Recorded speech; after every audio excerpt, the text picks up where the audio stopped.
SM network प्रस्तुत Ichalkaranji news time एक शोध छोट्यासाठी। नमस्कार, तुम्ही पाहतात एसएम नेटवर्क प्रस्तुत इचलकरंजी न्यूज टाइम। पाहूया आजच्या ठळक घडामोडी। शहरातील संदेश बार समोर शनिवारी दुपारी जुन्या वादातून एका तरुणावर जीवघेणा चाकू हल्ला झाला। या प्रकरणी शिवाजीनगर पोलीस ठाण्यात गुन्हा दाखल करण्यात आला आहे। मिळालेल्या माहितीनुसार रवींद्र मारुती कोंडेकर, वय वर्ष 39, राहणार गणेशनगर शहापूर, हे दुपारी 12 ते 1:30 दरम्यान संदेश बारमध्ये असताना आरोपी आप्पा कल्लोने, वय वर्ष 40, राहणार कोरोची, याने जुन्या वादातून भांडण केले।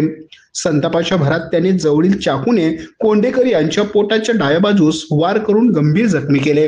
जखमीला तातडीने आयजीएम हॉस्पिटल येथे दाखल करण्यात आले असून त्यांची प्रकृती स्थिर आहे। दाखल अंमलदार सहाय्यक फौजदार आबिटकर असून पुढील तपास पोलीस उपनिरीक्षक खोत करीत आहेत। आमच्या प्रतिनिधीसह पाहत रहा